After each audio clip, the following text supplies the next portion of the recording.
Hey, so you know that show, The White Lotus? Everyone's been, like, completely obsessed with Oh, it. yeah, definitely. It's got that mix, doesn't it? Yeah. Beautiful place, but Totally messed up situations underneath it all. It's like Mm. you just can't look away. There's mystery, dark comedy, drama. Mhm. Keeps you hooked. For sure. And I bet, like us, a lot of people watching had questions pop up, maybe from that YouTube intro people saw, like, what's the actual deal with the name? Exactly. That's always the first one.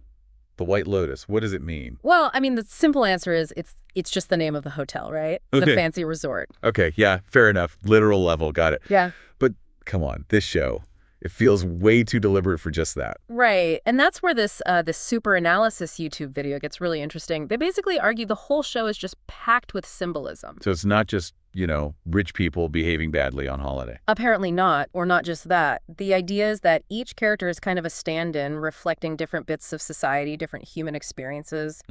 Okay, I like that. So that's our mission for this deep dive then. We're going to unpack some of these main characters, see what they might symbolize, using that video's analysis as a guide. Exactly. Let's try and get under the surface a bit, understand those layers better, and maybe, see what it tells us about ourselves, too. Cool. Let's jump in. Who's first?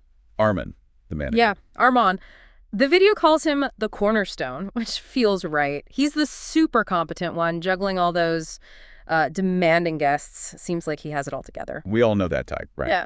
Always professional, always handling things. But what's really interesting, the analysis suggests, is how he shows that struggle, that tension between like professional duty and personal needs. That constant performance. Yeah, exactly. He's got this professional front, but underneath. Well, we see he's got his own issues, his own desires he's suppressing. And the video connects his breakdown, his whole arc, to the pressures of the service industry, right? The need to always be on, always accommodating. Right. It's a huge weight. And we can't forget the drug use either. That facade isn't quite holding up. It's kind of a critique of that whole system. The emotional labor, the cost of keeping up appearances, it feels very real. And then the conflict with Shane, that's the trigger, isn't it? The thing that really pushes him over the edge, both professionally and personally, leads to that tragic ending. Yeah. It really makes you think about how small conflicts can just spiral out of control. Yeah. And those pressures, keeping up appearances at work, it resonates. Definitely hits close to home for a lot of people, I think. Okay, so speaking of people who maybe don't feel those pressures in the same way, Shane. Shane, the newlywed. Yeah, the video pegs him as basically the embodiment of privilege. Just expects everything handed to him. Pretty much. Gets what he wants easily. And his whole obsession with the honeymoon suite, completely ignoring Rachel's feelings. Or anyone else's, really. Yeah, he's totally oblivious. Remember that dinner? Just trashing Armond's efforts without a second thought? Right. It shows that entitlement. The analysis sees him as a pretty clear critique of, that upper-class disconnect. Just a real lack of empathy. Like he lives in a bubble created by his money. Doesn't see the impact. Exactly. And connecting that further, the video argues his actions, his behavior, directly lead to what happens to Armond. He just uses his money and power to bulldoze through. No thought for the consequences for other people. None at all. It's pretty stark when you look at it that way, the impact of unchecked privilege. He really is. And then there's Rachel, his wife, caught up in all that. Right, Rachel. Starts out as this journalist, kind of struggling. Then she marries Shane, and suddenly her whole life, her sense of self, it all shifts. Because of the money, the status. Yeah. The video points to her as representing that classic conflict, independence versus security. She gets the financial safety net, but she feels trapped, right? Unfulfilled. She even says she doesn't want to be just, like an accessory. Exactly, because she isn't really supportive of her career, is he? He wants the trophy wife. And the analysis suggests this is a metaphor for broader power dynamics. In relationships, yeah. Whoever has the money often calls the shots. Kind of. It raises questions about how people navigate their own ambitions when they clash with relationship expectations, or even just societal ones. It's complicated. Definitely something to chew on. Okay, who's next? The Mossbachers. Nicole. Yeah, Nicole. The powerhouse businesswoman, the matriarch. She seems to represent the pressures on successful women today, doesn't she? That's exactly how the video frames her. Constantly trying to maintain control, keep up that perfect image, even when her family life is kind of chaotic. It's that critique of societal expectations again. Women having to be perfect at everything. Right. Juggling the high-powered career, being a mom, a wife. And the analysis points out something usually has to give. It's hard to ace everything. And for Nicole, it seems like maybe her family connections have frayed a bit. Those interactions with the kids feel a bit distant. Yeah, brief, almost awkward, like she's checking boxes. The video implies that maybe achieving that level of success came at the cost of some emotional connection. And then there's the whole dynamic with her husband, Mark, too. Right, that strained relationship adds another layer. It's that balancing act again. It is. Which leads us nicely to Mark. Her husband. He seems to be going through something, trying really hard to prove himself. Yeah, the super analysis video sees him as embodying the midlife crisis, struggles with masculinity, his role as a father. A constant need for validation. Exactly. It speaks to those societal pressures on men, always having to prove their worth. There's that line the video mentions, "Tell me what you brag about and I'll tell you what you lack." Feels very Mark. Oof, yeah. Like he's maybe overshadowed by Nicole and trying to find his own thing. Yeah. But he doesn't quite get there. No, he doesn't really seize that authority, does he? Not like Nicole. And the analysis suggests his inaction, his inability to make big decisions when it counts, is a kind of critique, too. Interesting. Those gender expectations and insecurities playing out. Definitely. Okay, shifting to the kids. Quinn, the son. Ah, Quinn.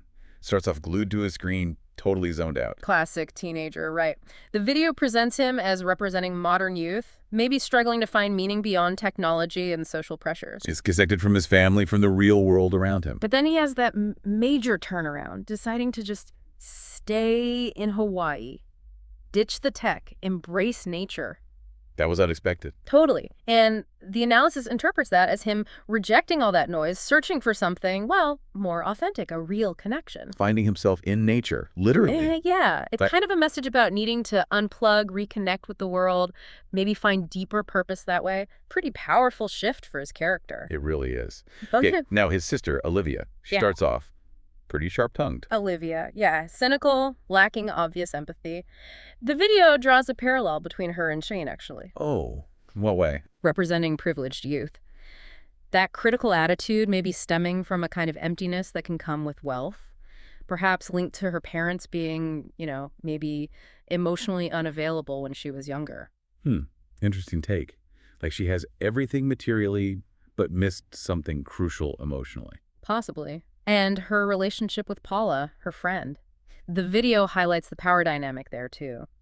Olivia's wealth gives her a sort of influence over Paula. A bit like Shane and Rachel, you mean. Money equals power. Kind of, yeah. That parallel suggests both Olivia and Shane have this entitled behavior, fueled by money, thinking they can just get what they want, even in friendships. You see that entitlement playing out. It feels familiar. It does. Which brings us to Paula, Olivia's friend, who seems more aware. Yeah, the video even asks why they're friends in the first place, which I think a lot of viewers wondered. Right. Paula's positioned as the idealistic, socially conscious one. But then she gets involved with Kai, the hotel worker, and that whole robbery attempt. Yeah, the analysis sees that as her trying to, disrupt the system she sees as unjust, a radical move. But maybe misguided. Possibly. The video points out the potential hypocrisy railing against wealth but maybe wanting it, and the consequences for Kai are awful. And she just abandons him afterwards? Exactly. It raises those tough questions about social justice, Do the ends justify the means? What about the collateral damage? Uncomfortable stuff. Definitely. Okay, last main character from season 1. Tanya, who comes back, of course. We first meet her grieving her mother. Yeah, carrying those ashes around.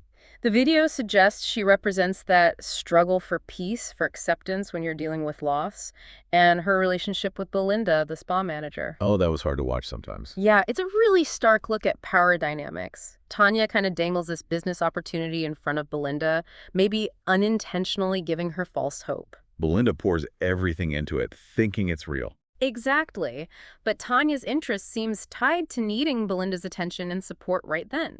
As soon as Greg appears, a more appealing option for Tanya. Belinda and her business plan are just forgotten, dropped. Pretty much. It really highlights Tanya's own struggles, doesn't it? Trying to move on, trying to fill this void she feels, even with all her money.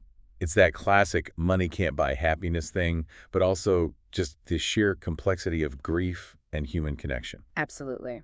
So we've looked at all these characters, these potential symbols, but what about the hotel name itself? the White Lotus. What's the symbolism there, according to the analysis? Good question. What's the deeper layer? Well, okay, so the lotus flower itself in a lot of Eastern cultures is a huge symbol. It represents purity, enlightenment, rebirth. Because